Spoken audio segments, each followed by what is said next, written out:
Hello लोगोफोर, नोंथांमोननि गेजेराव आं आरो मोनसे गोदान भिडिअ लानानै फैबावबाय।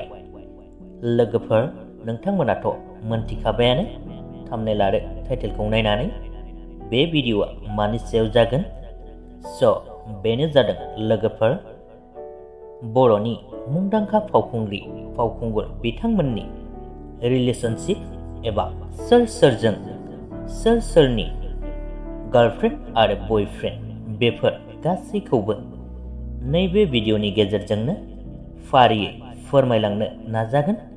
आसा खालामो नोंथांमोना बे भिडिअखौ इन्टारेस्टेड मोनोब्ला जोबजासिम नायलांबानो जाबाय।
लोगोफोर, भिडिअखौ नायनानै मोजां मोनदोंब्ला लाइक खालामदो, लोगोसेनो चेनेलखौबो साबस्क्राइब खालामनानै लादो।